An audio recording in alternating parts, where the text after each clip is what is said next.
Buenas tardes. Me comunicaron varios de sus compañeros de que están en examen de cálculo, entonces, pues hoy creo que vamos a hacer solo nosotros. Así que les voy a empezar a compartir pantalla. Vamos a continuar justo donde nos quedamos ayer. Entonces, ayer habíamos hablado, ¿verdad?, de la definición de cómo se encuentra el trabajo cuando la fuerza es variable, o sea, cuando la fuerza va cambiando y el desplazamiento es rectilíneo. Entonces, yo les había dicho que un ejemplo de una fuerza que va cambiando, ¿verdad?, que es variable a medida que se va desplazando el cuerpo, es la fuerza requerida para estirar un resorte. ¿Verdad? Que cuando ustedes estiran un resorte, entre más lo estiren, pues más fuerza tienen que aplicar, ¿verdad? No es una fuerza constante, sino que es una fuerza que va variando. Pero no hicimos ningún ejemplo sobre esto, ¿verdad? Entonces lo que vamos a hacer es que vamos a empezar resolviendo este ejercicio y después vamos a pasar al caso más general de qué pasa cuando la fuerza es variable y aparte el desplazamiento no es rectilíneo. ¿Verdad? Cuando nosotros estiramos o comprimimos un resorte, asumimos de que el resorte se desplaza en una línea recta, ¿verdad? Que no se desplaza de forma curva ni nada por el estilo. ¿Verdad? Pero ya después vamos a ver cómo se resuelven esos casos. Entonces vamos a empezar con este ejercicio. Bueno, es un ejemplo de libro, pero es bastante pedagógico, por eso lo vamos a hacer. Este dice, una mujer que pesa 600 newton se sube a una báscula que contiene un resorte rígido como se muestra en la figura. En equilibrio, el resorte se comprime 1 centímetro bajo su peso. Calcule la constante de fuerza del resorte y el trabajo total efectuado sobre él durante la compresión. Entonces, aquí tenemos una báscula, ¿verdad? Las básculas comúnmente funcionan con estos resortes y pues uno les aplica una fuerza, el resorte se comprime, ¿verdad? Y después pues hay un jueguito ahí para que nos dé la normal, ¿verdad? Que ese sería el peso, digamos, que nos da a nosotros la balanza, la báscula. Entonces, en este caso, pues nos dicen que esta muchacha, esta señora, pues se sube a la báscula, ella tiene un peso de 600 newton, ¿verdad? Ese peso hace que el resorte se comprima a 1 centímetro, ¿verdad? Y después está en equilibrio. ¿Okay? Entonces, con esa fuerza alcanza el equilibrio y lo comprime a 1 centímetro. ¿Okay? Entonces, nosotros vamos a decir que la distancia que se comprimió es 1 centímetro. Ahora, por convención, ¿verdad? Nosotros tratamos a las fuerzas y a los desplazamientos de compresión en un resorte como negativos, ¿verdad? Si se fijan aquí está el marco de referencia positivo hacia arriba, o sea, si la fuerza fuera hacia arriba, pues sería una fuerza positiva, y si la fuerza es hacia abajo, pues sería una fuerza negativa. En este caso, como la fuerza es el peso, y el peso hacia abajo, nosotros lo vamos a poner como negativo.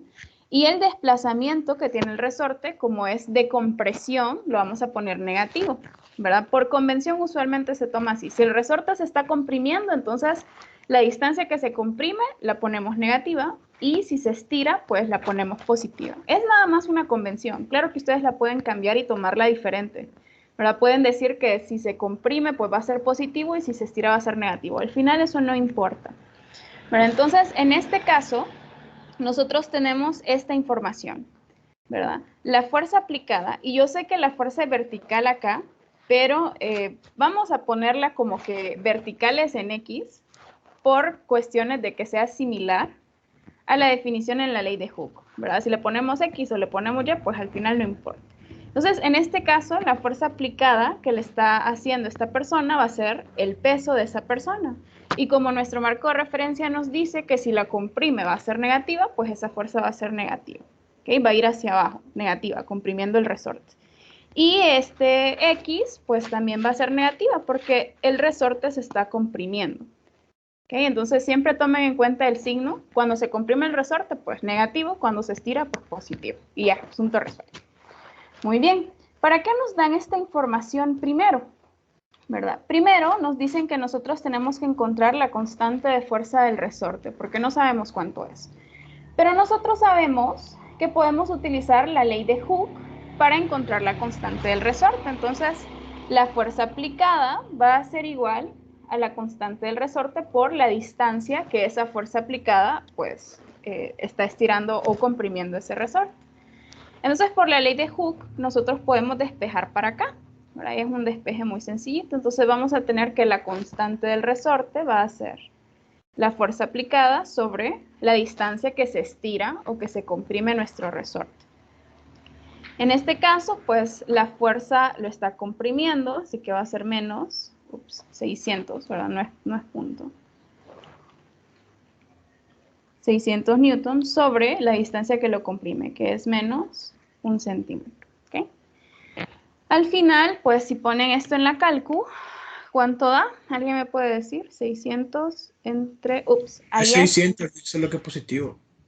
Sí, solo que aquí me equivoqué, ¿verdad? Acuérdense que la constante del resorte es newton sobre metro, y aquí teníamos newton sobre centímetro, entonces hay que pasar estos centímetros a metros. Si no me equivoco, es 0.01 metros, ¿verdad? Creo que eso es. A ver, 1 entre 100. Sí, Sí, 0.01 metros. Listo. Ok, entonces ahora sí es diferente, ¿verdad? No es 600. 600 entre 0.01. Ok, entonces la constante del resorte es 60.000. Perfecto, newton por metro. Muy bien. Entonces ya encontramos la constante del resorte utilizando la ley de Hooke, ¿verdad? Y esto se puede hacer perfectamente, no hay ningún problema. Entonces ya hicimos la primera parte. Ahora nos dicen calcule el trabajo total efectuado sobre él durante la compresión. Entonces cuando nosotros usamos la ley de Hooke acá, lo estamos analizando ya en su estado final, ¿verdad? Cuando ya está en equilibrio, me dicen a mí. Pero cuando la fuerza se está aplicando sobre el resorte, ¿verdad? Esa fuerza está haciendo un trabajo. Pero acuérdense que la fuerza necesaria para comprimir un resorte no es constante, sino que va cambiando a medida que uno va comprimiendo el resorte o estirando el resorte, ¿verdad? Entonces, en este caso, pues nosotros lo que tenemos que hacer es calcular el trabajo realizado por la fuerza que comprimió el resorte, asumiendo de que pues no es una fuerza constante, sino que va variando y tiene sentido, ¿verdad? Porque cuando uno se sube una báscula, pues uno no instantáneamente no aparece el peso en la báscula, sino que uno pone el pie primero, después el otro pie, después se acomoda bien y hasta el final uno alcanza el equilibrio. Pero en la compresión no aparece misteriosamente de un solo el peso, ¿verdad? No es un peso, una fuerza que comprime de manera constante el resorte. Igual imagínenselo como que ustedes están estirando un resorte, ¿verdad? Al comienzo empiezan con poquita fuerza, después le van aumentando la fuerza y el resorte se estira más. Le aumentan la fuerza y el resorte se estira más. Y así sucesivamente. ¿Verdad? Entonces, siempre que nosotros tengamos resortes que se están estirando, que se están comprimiendo, no podemos asumir de que la fuerza necesaria para estirar o comprimir ese resorte va a ser constante, ¿verdad? Siempre va cambiando. ¿Okay? Muy bien, entonces, como habíamos dicho, existe una definición para encontrar el trabajo realizado por una fuerza variable, ¿verdad? Entonces vamos a copiar esa definición. El trabajo, que es lo otro que me están preguntando, va a ser igual a la integral de la fuerza multiplicada por el diferencial en X. Entonces digamos que en este caso, pues la fuerza aplicada va en X, ¿verdad? D de X. Ok, desde X sub 0 hasta X. En este caso, pues X sub 0 y X sería la posición inicial que tenía el resorte, ¿verdad? Cuánto valía X al comienzo y cuánto valía X cuando ya se comprimió el resorte. Entonces, al comienzo el resorte no está compreso, ¿verdad? No está comprimido. Al comienzo X es igual a 0, no está comprimido el resorte, está en su posición normal. Y luego, después de que esta fuerza trabaja sobre el resorte, pues se comprime hasta 0.1 metros. Pero como es compresión, pues lo vamos a dejar negativo. ¿Okay? Y la fuerza nosotros la vamos a escribir por la ley de Hooke, K por X, porque ya dijimos que esa fuerza del peso pues no aparece de manera constante, sino que primero es una pierna, después la otra y así, ¿verdad? Hasta alcanzar el equilibrio. Entonces, tenemos esta expresión de esta manera. ¿Okay? K ya sabemos cuánto es, ¿verdad? Es 60.000 newton por metro. Y X es lo que se va estirando, bueno, lo que se va comprimiendo, en este caso, el resorte. Pero el resorte se va comprimiendo en X. Esa es nuestra variable de integración. Entonces, lo único que queda es realizar esta integral. ¿Okay? Entonces, vamos a hacerla. Entonces, si realizamos esta integral, ¿me ayudan con los micrófonos, porfa? Está bien sencillita porque K es una constante, ¿verdad? Entonces simplemente va a ser K, 1/2 de X al cuadrado. Esto evaluado de 0 hasta menos 0.1 metros. Okay. Muy bien. Entonces tenemos esto así. Lo único que hay que hacer es evaluarlo. Entonces vamos a tener 1/2 de K, o bueno, lo voy a sustituir de una vez. Okay, de 60.000 newton por metro por menos 0.01 metro menos pues 0 al cuadrado. Y si ponen todo eso en la calcu, ¿cuánto da?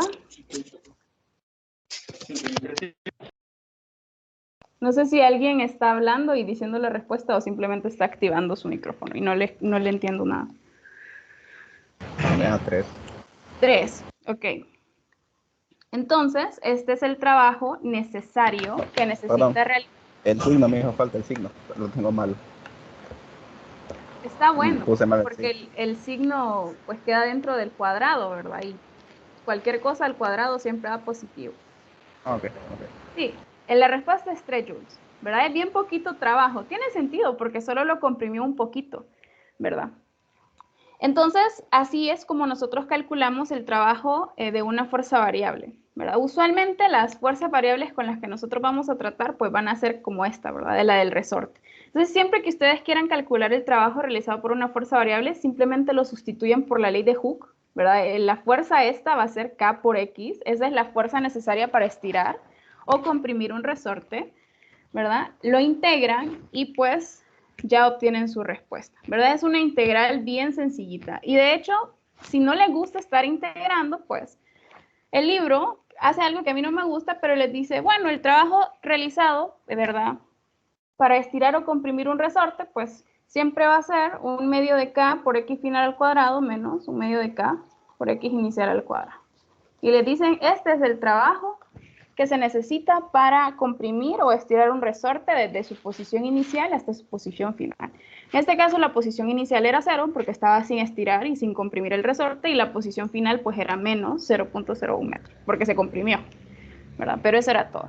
Entonces, pues si no les gusta hacer la integral, pues se lo pueden aprender así. Yo no lo recomiendo, ¿verdad? A mí me gusta más siempre hacer las integrales, pero pues cada quien con sus gustos, ¿verdad? Pero la verdad es que simplemente de sustituir en la definición del trabajo y hacer la integral, ¿verdad? Para este caso, como era una fuerza necesaria para comprimir un resorte, pues usamos la ley de Hooke.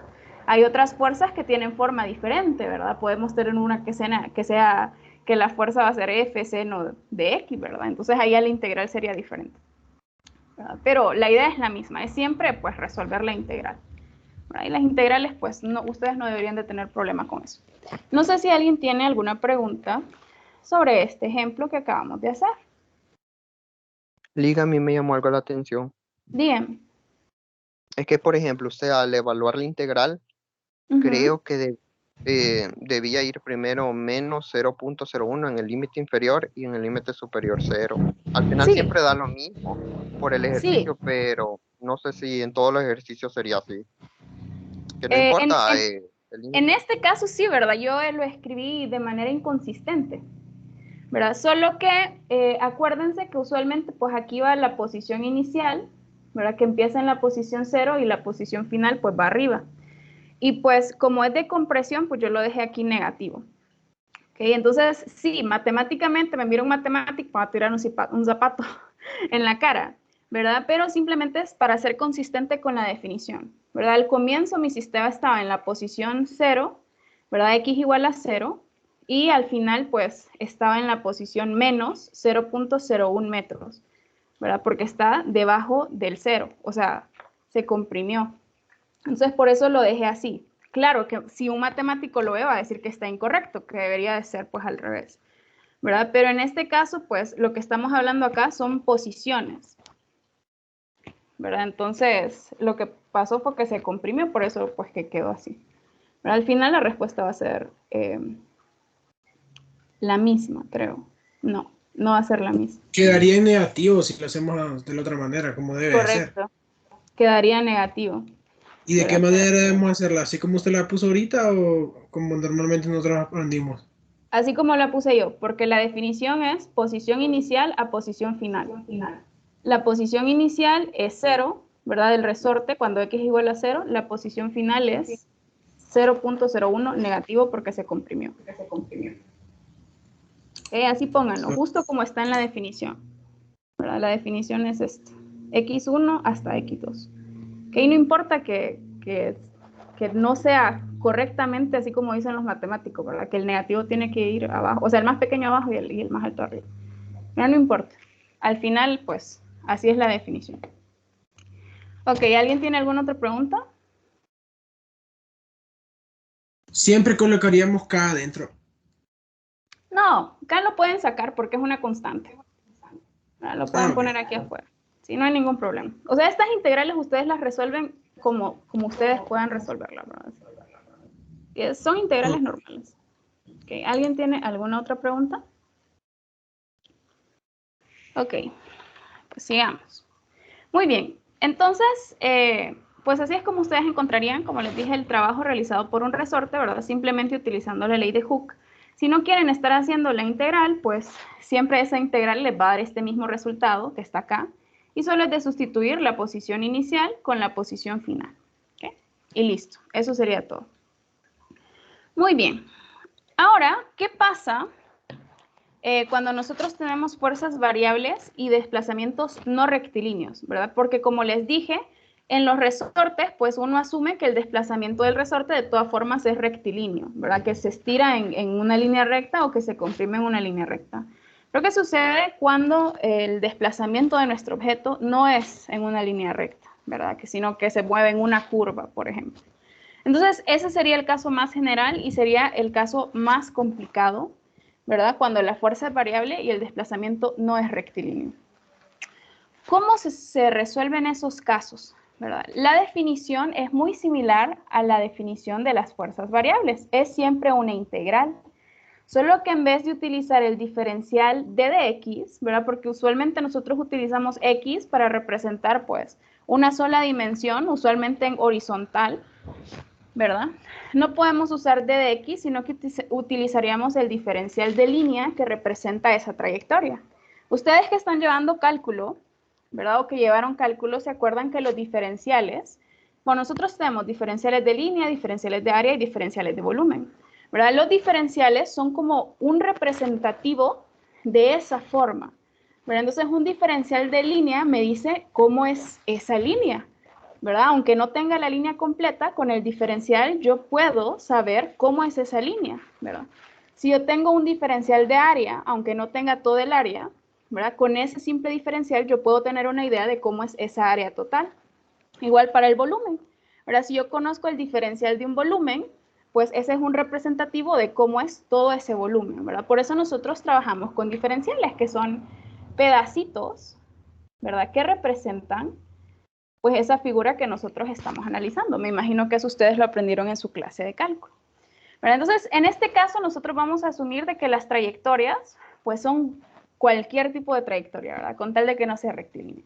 Entonces, nosotros venimos y agarramos un diferencial de la trayectoria y ese diferencial, ¿verdad? Lo llamamos DDL, me representa cómo es esa trayectoria que yo voy a analizar, ¿verdad? Obviamente, cada trayectoria tiene un diferencial DDL diferente, ¿verdad?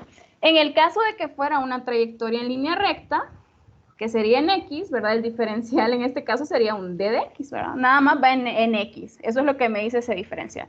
Pero hay diferenciales que son un poquito más complicados, ¿verdad? Como los diferenciales de volumen o de una trayectoria así complicadísima como esta que yo dibujo acá. Pero la idea es esa, ¿verdad? Que nosotros podemos utilizar esos diferenciales para saber cuál es esa trayectoria en la que nuestro objeto se está moviendo, ¿verdad? Acuérdense que el diferencial siempre les dice cómo es la trayectoria, cómo es el área y cómo es el volumen, ¿verdad? Con un pedacito. Es un pedacito representativo de esa forma. Entonces, nosotros, ¿verdad? Utilizando las definiciones que ya tenemos de trabajo, podemos decir, ok, entonces el diferencial del trabajo, ¿verdad? Va a ser igual a la magnitud de la fuerza que está actuando, el coseno del ángulo entre la fuerza y el desplazamiento, por el diferencial de línea que representa ese desplazamiento, ¿verdad? Que representa esa trayectoria.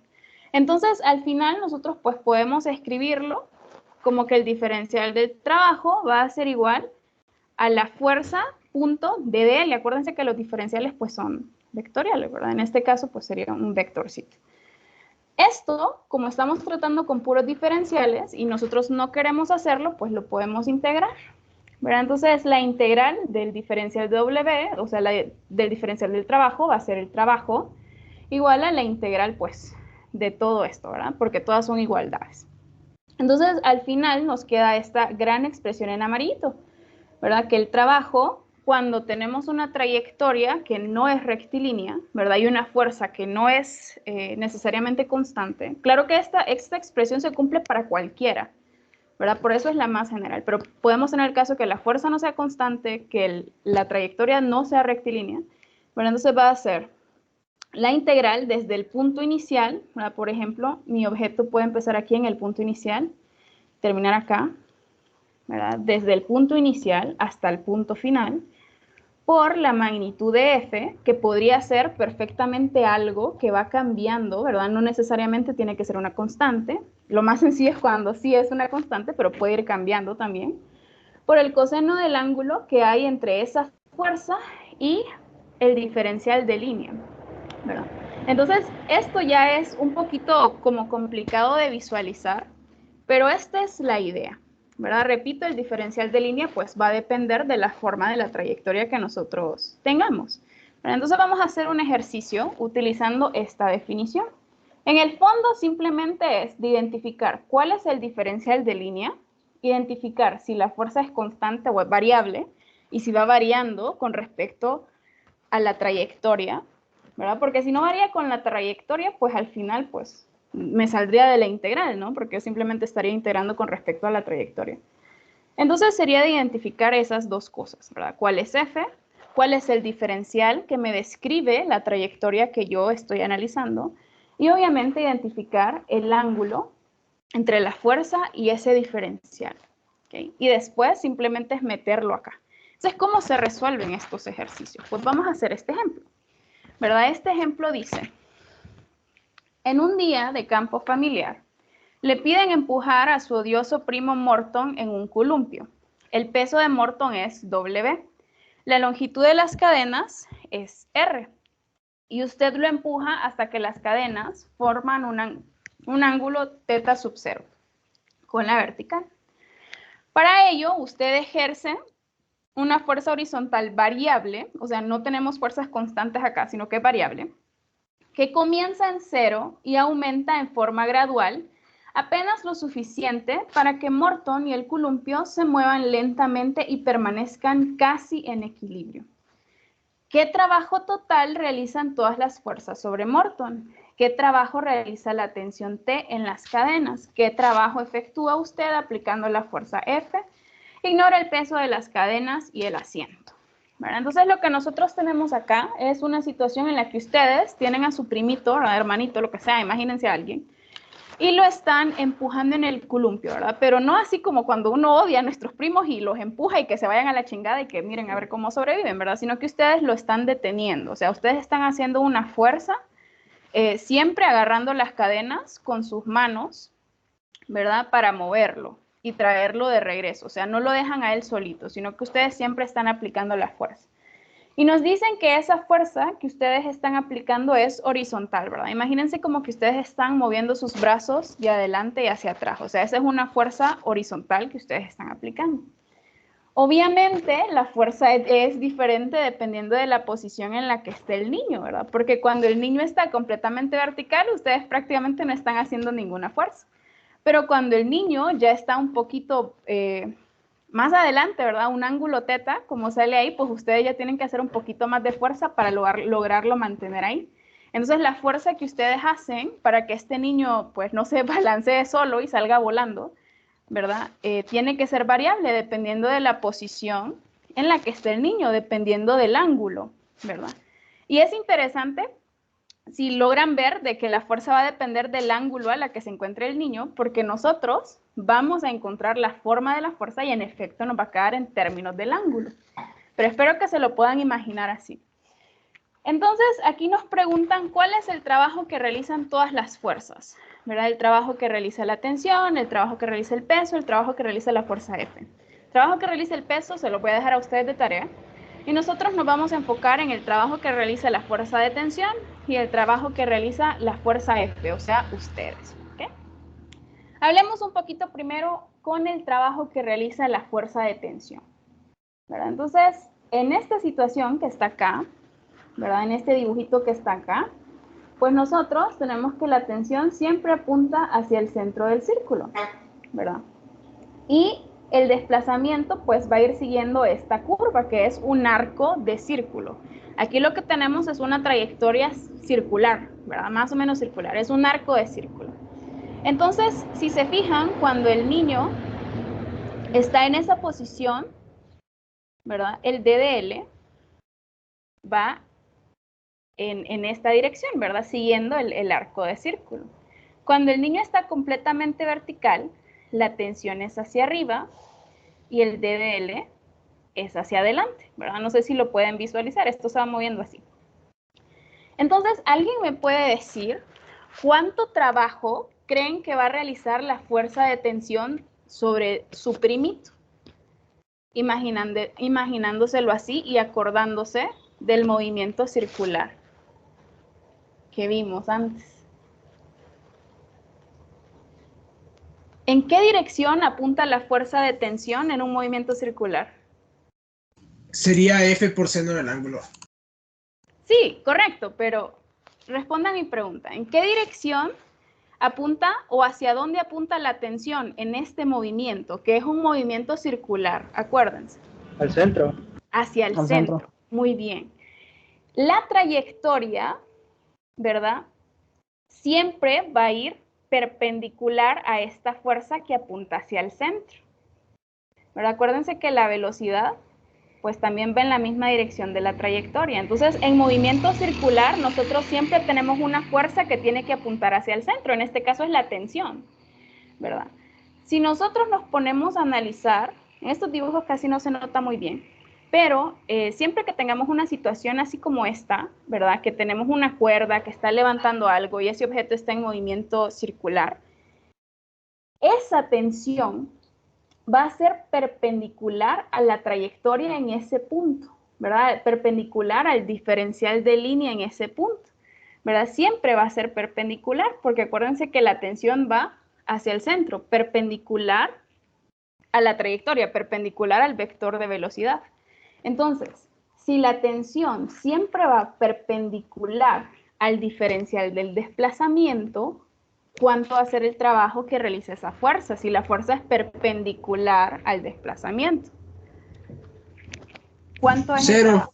Cero, ¿verdad? Entonces, eso es difícil de ver, yo sé, eso es difícil de entender. Pero siempre háganse la idea, ¿verdad? De que la fuerza que apunta hacia el centro va a ser perpendicular al desplazamiento, en este caso al diferencial del desplazamiento. ¿Verdad? Entonces, como la tensión va perpendicular al DDL, pues el trabajo que va a realizar es cero. La tensión no hace ningún trabajo. Lo único que está haciendo es que sea posible de que este niño se mueva en la trayectoria circular. Eso es lo que está haciendo, dándonos la pauta para que su trayectoria sea circular, pero en realidad no hace ningún trabajo la tensión. ¿Okay? Muy bien, aquí todo el trabajo lo están haciendo la fuerza F y el peso, porque esas no van perpendiculares al desplazamiento, a la trayectoria que se está siguiendo. ¿Okay? Entonces, piensen un poquito en eso, porque si nos van a salir ejercicios así, ¿verdad? En los cuales tienen objetos colgando, ¿verdad? Y si ustedes empiezan a asumir de que la tensión, por ejemplo, hace trabajo en un desplazamiento que forma un arco de círculo, qué sé yo, entonces se van a enchivolar bastante, ¿verdad? Pero piénsenlo un poquito. Muy bien, entonces en este caso la primera respuesta sería pues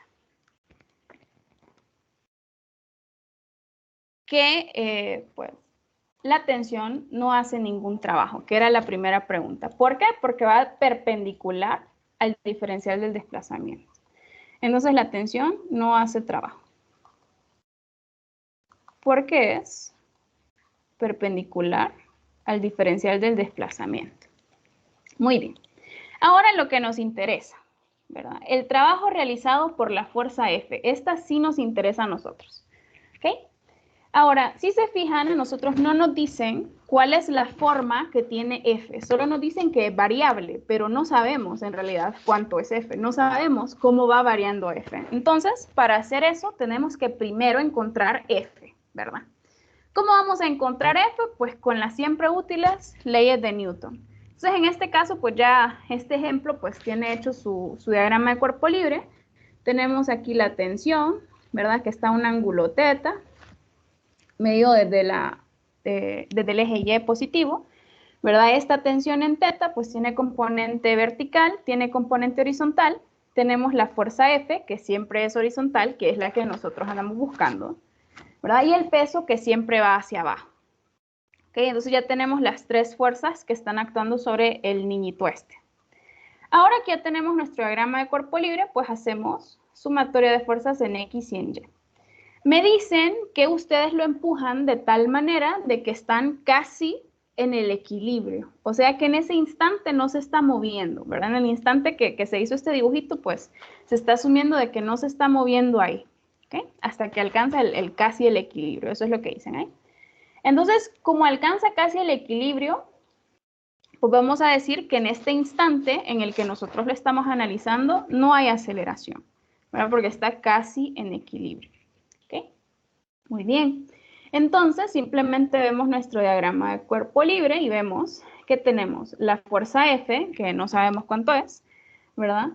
Actuando hacia la derecha, menos la componente en X de la tensión. La componente en X de la tensión, así como yo tengo mi angulito acá, ¿verdad? Que es el ángulo conocido, va a ser T seno de θ igual a 0.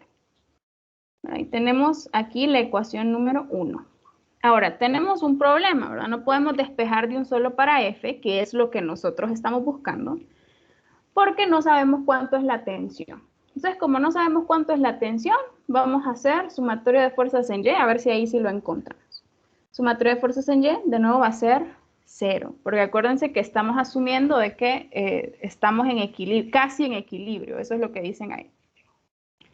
Entonces, en Y tenemos la componente en Y de la tensión, que va a ser T coseno de θ menos el peso igual a 0. Y esta es nuestra ecuación número 2. Ok. De la ecuación 2, pues yo puedo despejar para la tensión, ¿verdad? Es la única incógnita que hay aquí, porque el peso se supone que yo lo conozco, ¿verdad? Me dicen que es W. Entonces vamos a tener T igual al peso coseno del ángulo. Ok, ya tenemos T. Lo vamos a sustituir en la ecuación 1 para encontrar F.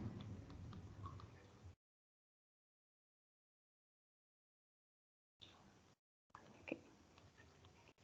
Entonces vamos a tener que F menos T, pero T es W coseno de θ por seno de θ es igual a 0. ¿Verdad? Entonces de esta ecuación yo puedo despejar para F porque es la única pues incógnita que hay. Entonces voy a tener que F es igual al peso seno sobre coseno, eso es tangente de θ.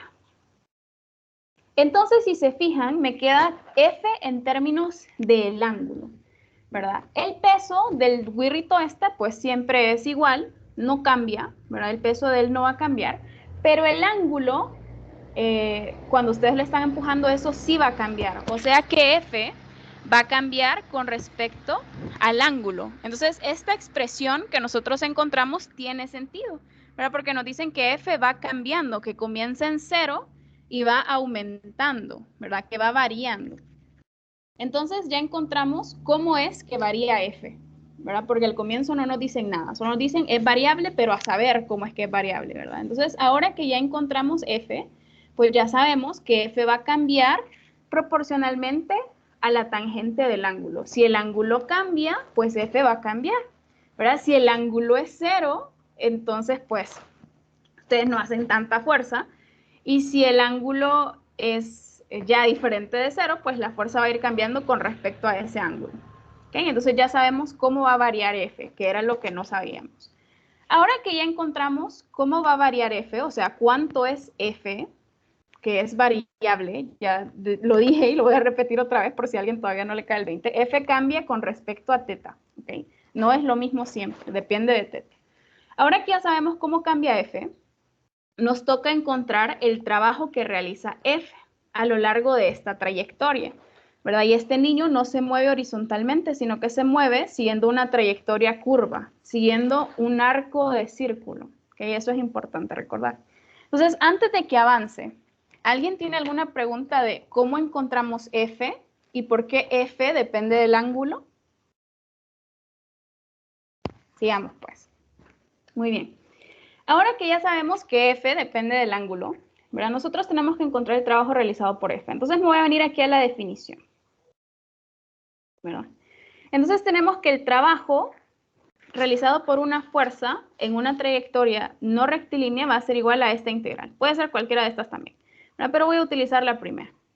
Entonces el trabajo va a ser igual a la integral de f coseno del ángulo entre f y el diferencial del desplazamiento, en este caso d de L, ¿verdad? El diferencial de línea. Muy bien, f ya sabemos cuánto es, cheque, solo habría que sustituirlo aquí e integrar. El ángulo y el d de L, pues se nos complica, ¿verdad? ¿Cuánto es el diferencial de línea en este caso?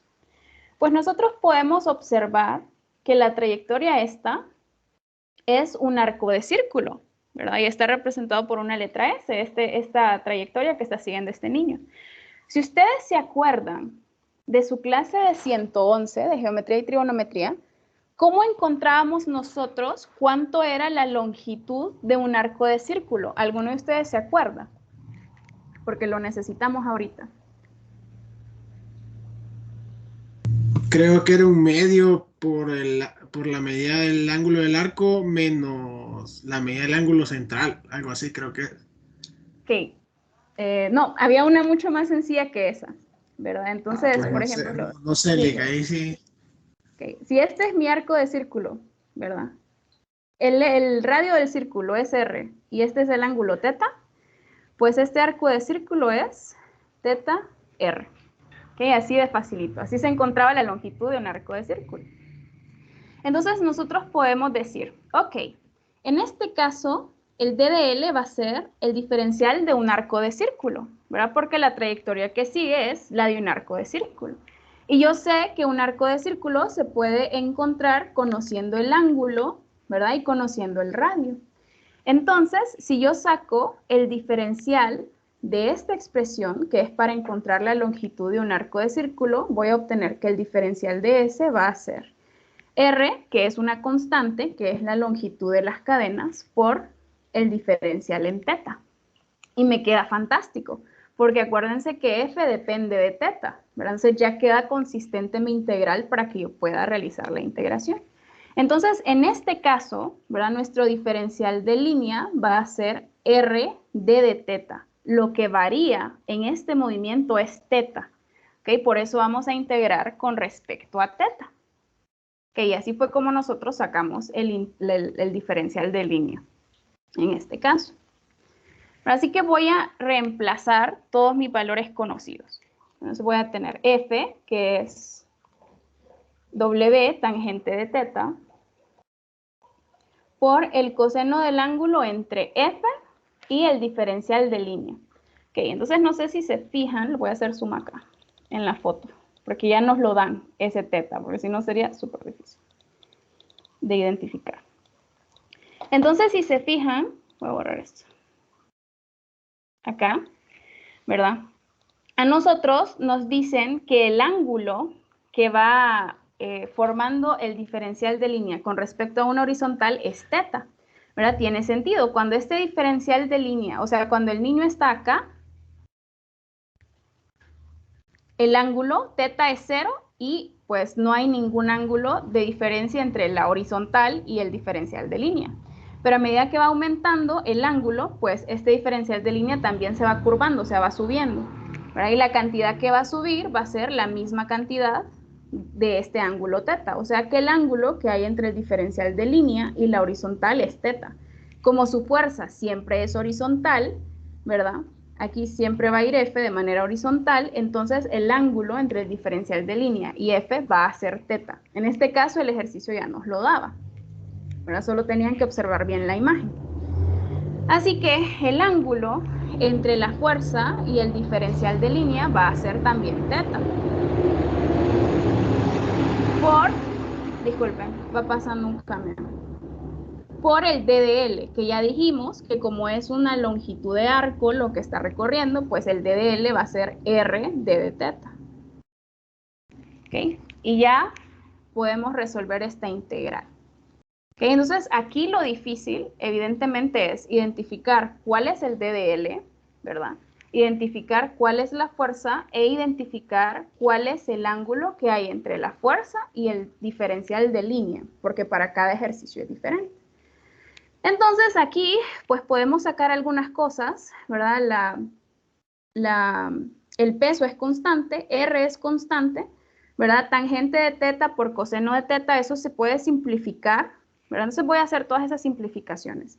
También, ¿de dónde a dónde vamos a integrar? Pues como nuestra variable de integración es teta, nosotros vamos a integrar con respecto a teta, nos dicen ahí que el ángulo inicial es 0, ¿verdad? Que es cuando el niño está completamente vertical y alcanza un ángulo teta sub 0, me lo dicen acá. Entonces el ángulo final es teta sub 0, entonces va de 0 a teta sub 0.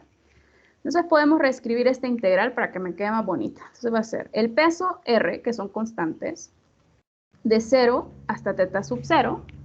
La tangente es seno sobre coseno, ¿verdad? Y aquí está multiplicado por un coseno, entonces los cosenos se me cancelan y me queda nada más seno de teta, d de teta, ¿ok?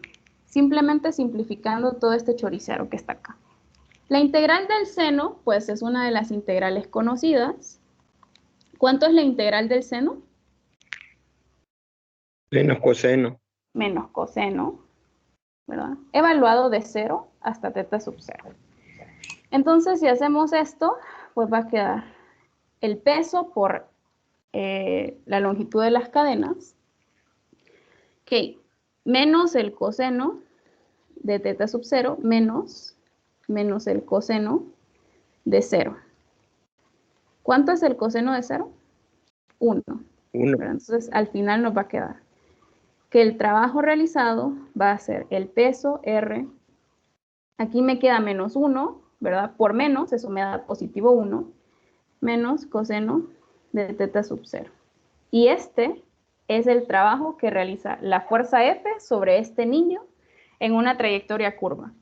Entonces, así es como se resuelve, ¿verdad? Hay que saber un montón de diferenciales y poder identificar el diferencial y acordarnos de geometría. Obviamente, este es el caso más complicado, ¿verdad? Todo lo peor que les podría pasar, la fuerza variable, el desplazamiento no es rectilíneo, todo eso que uno espera que no aparezca, pues aparece acá y así es como lo resolveríamos. Y de hecho, en este caso, como la trayectoria es el arco de círculo, pues nosotros podemos asumir esto, ¿verdad? Pero hay situaciones en las que la trayectoria no es una trayectoria tan definida como un arco de círculo, sino que es una cosa más complicada. Y ya el diferencial de línea es una cosa más complicada. Y resulta que la fuerza aplicada es una fuerza que va también a un ángulo diferente. O sea, se les puede complicar muchísimo, ¿verdad? Pero siempre va a ser el mismo procedimiento. Identificar cuál es la fuerza y cómo es que está variando esa fuerza. ¿Verdad? En este caso nos dimos cuenta que F variaba con respecto al ángulo. Eso fue el primer paso que hicimos. Después, identificar cuál es el diferencial de línea. Entonces, como la trayectoria era una curva, nosotros dijimos, era un arco de círculo, nosotros dijimos, puedo encontrar el diferencial de la trayectoria, el diferencial de línea, con la definición del arco de círculo, ¿verdad? Porque lo que está trazando ahí es un arco de círculo. Y también utilizando pues geometría y nuestra cabeza y lo que nos decía el ejercicio, podíamos identificar cuál era el ángulo que iba a tener la fuerza y el diferencial de línea. Y al final poder hacer pues toda esta integral, ¿verdad? Lo más difícil acá obviamente es plantear la integral. Cuando nosotros ya planteamos la integral para encontrar el trabajo, pues solo es de resolver, ¿verdad? Simplificar lo que se pueda simplificar y pues resolver.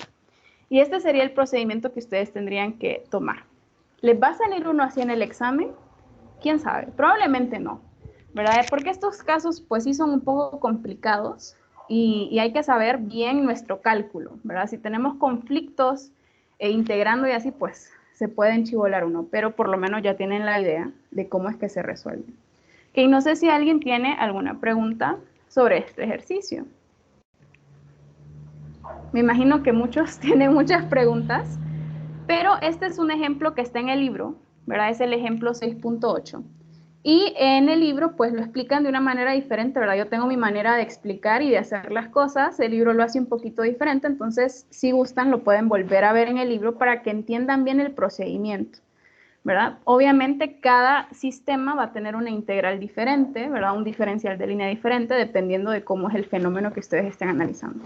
Pero la idea general, pues, es esta, ¿verdad? Que sería el caso más complicado, como les había dicho. Muy bien.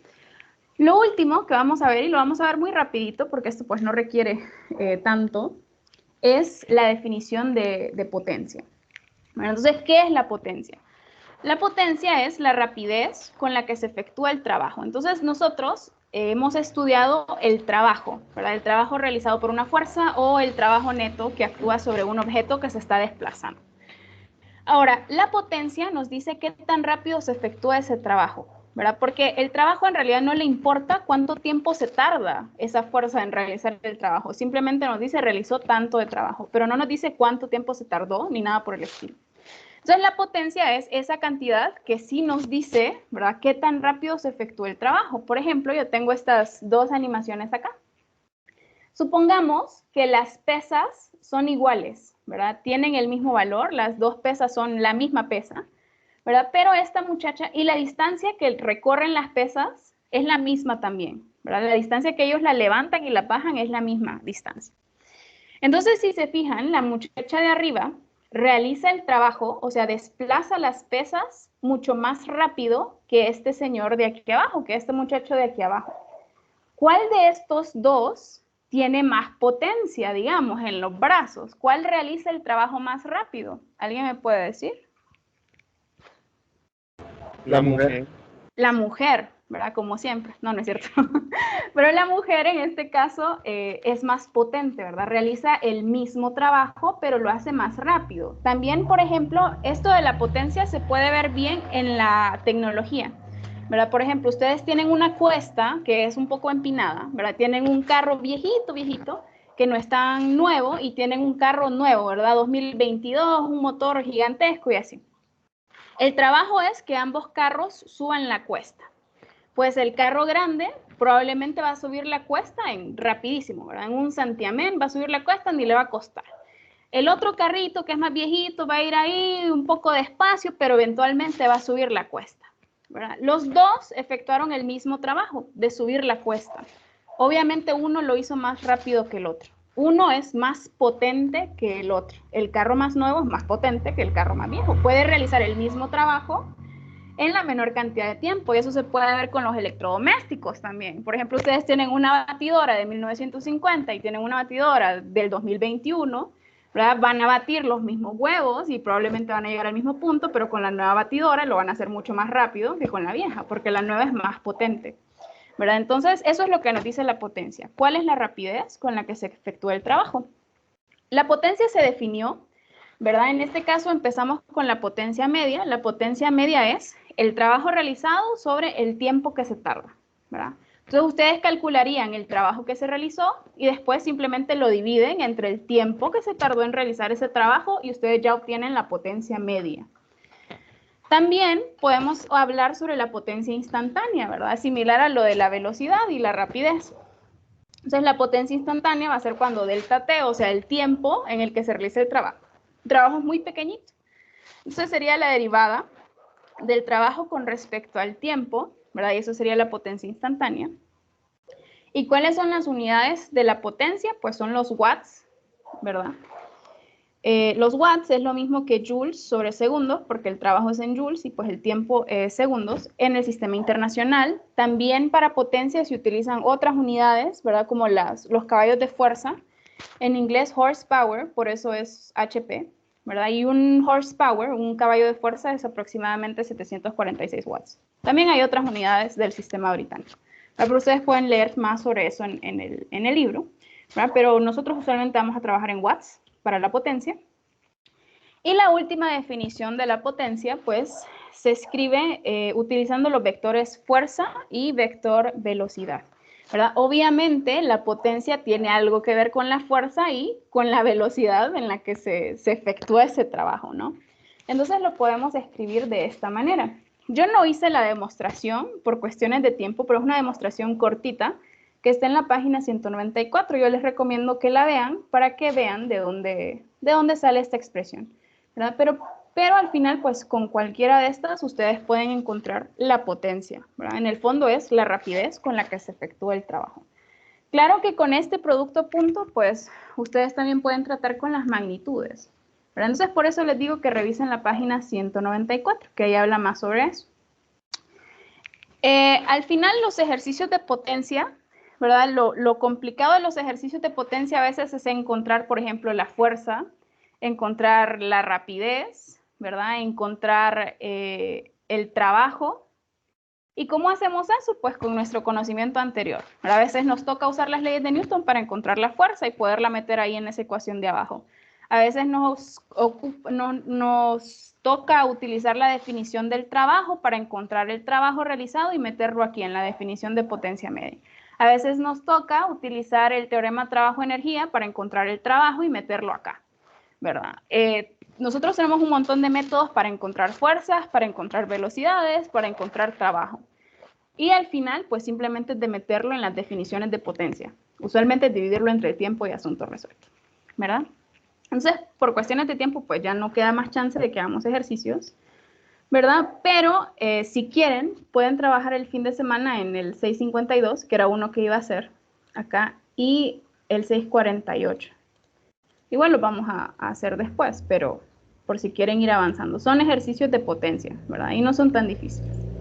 Ok, entonces nos quedamos acá. No sé si alguien tiene alguna pregunta sobre esto último que hablé, que lo hablé un poquito rápido. Vaya pues. La También potencia es un escalar, ¿verdad? ¿Cómo? Sí, la potencia es un escalar, correcto. Entonces, si se fijan acá, ¿verdad? Nosotros tenemos que la potencia es el producto punto del vector fuerza por el vector velocidad. El producto punto siempre les da un escalar. Igual acá trabajamos con el trabajo, que es un escalar, y el tiempo, que también es un escalar. Entonces, la potencia también es un escalar, así como dijo Brian. Excelente.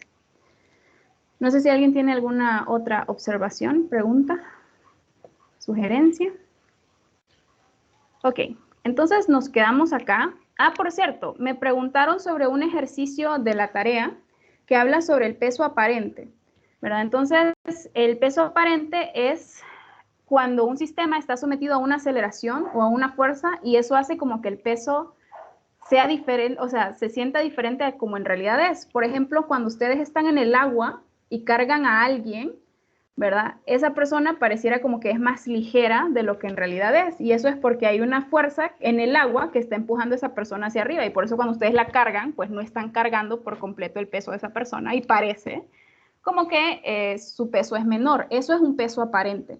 Entonces el peso puede ser sentirse más ligera la persona o puede sentirse más pesada la persona, dependiendo de la fuerza o dependiendo de si está sometido a una aceleración. Entonces hay un ejercicio de movimiento circular, de dinámica del movimiento circular, en el que le piden encontrar el peso aparente. Para resolver ese ejercicio, yo les recomiendo que se vayan al libro, ¿verdad? Y busquen un ejemplo de una persona, no sé si es un ejemplo o es un ejercicio, pero con ese creo que le van a poder agarrar el hilo, de una persona que tiene una balanza o tiene una báscula en un elevador y el elevador está acelerado. Entonces, dependiendo de la aceleración del elevador, pues el peso que le dice la báscula que él tiene es diferente, o sea, es un peso aparente, ¿verdad? Porque, por ejemplo, cuando ustedes están en un elevador, cuando el elevador va subiendo, ustedes se sienten como aplastados contra el suelo, ¿verdad? Se sienten como más pesados. Entonces, eso es debido a que el elevador está acelerado y eso es un peso aparente porque no es su peso verdadero. Entonces, búsquense ese ejemplo o ese ejercicio de la balanza en el elevador acelerado para entender un poquito mejor sobre el peso aparente. Creo que eso les va a ayudar a resolver ese ejercicio del peso aparente que es de movimiento circular, ¿verdad? Ok, entonces, como ya hablé demasiado, pues nos vamos a quedar acá, ¿verdad? Y estén pendientes del campus, que ahorita creo que les voy a subir también los otros ejercicios de estos temas para que los trabajen el fin de semana. Ok, entonces pasen buena tarde, muchachos. Adiós.